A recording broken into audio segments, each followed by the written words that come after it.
Good evening everyone. आज से हम प्लस टू के सारे चैप्टर्स करेंगे। अकाउंट्स के एक एक चैप्टर आपको डिटेल में करवाया जाएगा, ठीक है। फर्स्ट चैप्टर है फंडामेंटल्स ऑफ पार्टनरशिप। जैसे कि आपने प्लस वन में किया, आपने जो भी अकाउंट्स बनाए हैं प्लस वन में वो सारे सोल प्रोप्राइटरशिप के थे। अब हमें प्लस टू में क्या आ गया, पार्टनरशिप और कंपनीज। तो पहले हम देखते हैं कि पार्टनरशिप क्या होता है। When two or more persons agree to start a business together for sharing profit, जब एक या एक से ज़्यादा, दो या दो से ज़्यादा बंदे एक दूसरे के साथ बिजनेस करते हैं कि कल को जो भी प्रॉफिट होगा आपस में बांट लेंगे, तो उसे क्या कहते हैं, पार्टनरशिप। जैसे यहाँ पे दिया हुआ कि मिस्टर ए के पास कितने रुपीज़ हैं, 1,00,000 रुपीज़ है, ठीक है, पर इससे वो अपना बिजनेस आगे नहीं चला सकता, तो उसको हेल्प चाहिए। तो उसने सोचा कि किसी और को पार्टनर बना लेता हूँ। वो किसके पास गया, मिस्टर बी के पास। तो मिस्टर बी ने कहा कि ठीक है, मैं तेरे बिजनेस में पैसा लगाने के लिए एग्री हूँ। तो उसने उसको कितने रुपीज़ दिए, 2,00,000 रुपीज़ दिए। तो अब दोनों ने मिलकर कितना पैसा लगाया, 3,00,000 रुपीज़ लगाए। कब लगाए, 1 अप्रैल 2020 को।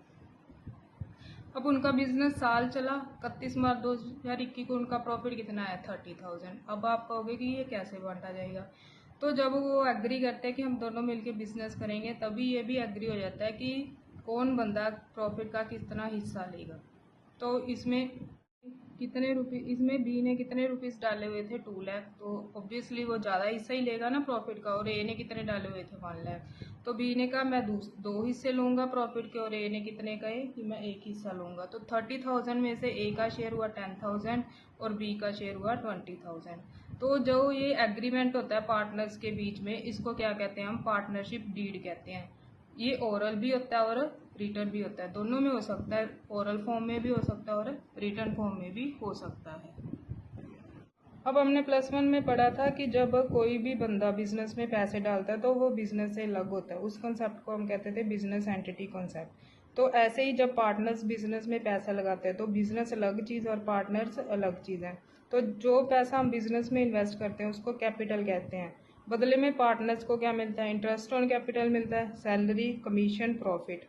अगर पार्टनर्स कोई भी ड्राइंग करते हैं तो बदले में उनको बिजनेस को क्या देना होता है, या बिजनेस ने उनको क्या देना होता है, इंटरेस्ट ऑन ड्राइंग। तो अगर पार्टनरशिप डीड दी हुई है तो हमारे पास जब क्वेश्चन आएगा उसमें दो केसेस होंगे कि अगर पार्टनरशिप डीड प्रेजेंट है तो उसके अकॉर्डिंग हम इंटरेस्ट देंगे। अगर 10% दिया 10%, 20% दिया 20%, ठीक है। पर अगर नहीं दी हुई तो हमने उनको कुछ नहीं देना पार्टनर्स को। जैसे no interest on loan, no salary, और प्रॉफिट शेयरिंग रेशियो भी क्या होगी, इक्वल होगी। पर उस केस में हमने सिर्फ क्या देना है, इंटरेस्ट ऑन लोन देना है। इसी के साथ उसके बाद हम बनाएंगे profit and loss appropriation account. जैसे कि हम प्लस वन में पढ़ते थे कि पहले हम ट्रेडिंग अकाउंट बनाते थे जिससे ग्रॉस प्रॉफिट निकल के आता था, फिर हम प्रॉफिट एंड लॉस अकाउंट बनाते थे जिससे कि नेट प्रॉफिट निकल के आता था, ठीक है। अब नेट प्रॉफिट तो हमने निकाल लिया। प्रॉफिट एंड लॉस एप्रोप्रिएशन हमें ये बताएगा कि ये नेट प्रॉफिट जो पार्टनर्स का है अब उनको कैसे बांटना है। तो पार्टनर को सैलरी दे दो जितनी क्वेश्चन में दी हुई है। जैसे 1,000 पर मंथ दी हुई है तो ए को पूरे साल की सैलरी कितनी होगी, 12,000 होगी। इंटरेस्ट ऑन कैपिटल दिया हुआ है वो दे दिया। पार्टनर को कोई कमीशन देना है वो दे दिया। मान लो आपका नेट प्रॉफिट था 30,000, उसमें से ये सारा कुछ बांट दिया, उसके बाद आपके पास बच गया 10,000। तो वो किसको ट्रांसफ़र कर देना है, ए और बी को। हमने कौन सी रेशियो बनाई हुई थी, 1:2 में ट्रांसफ़र कर देना है। आज के लिए इतना ही। कल हम करेंगे कि पार्टनर्स कैपिटल अकाउंट कैसे बनाते हैं। कोई भी क्वेरी हो आप मेरे से कमेंट बॉक्स में अपना क्वेश्चन लिख के पूछ सकते हो। आपको आंसर 2-3 दिन में मिल जाएगा।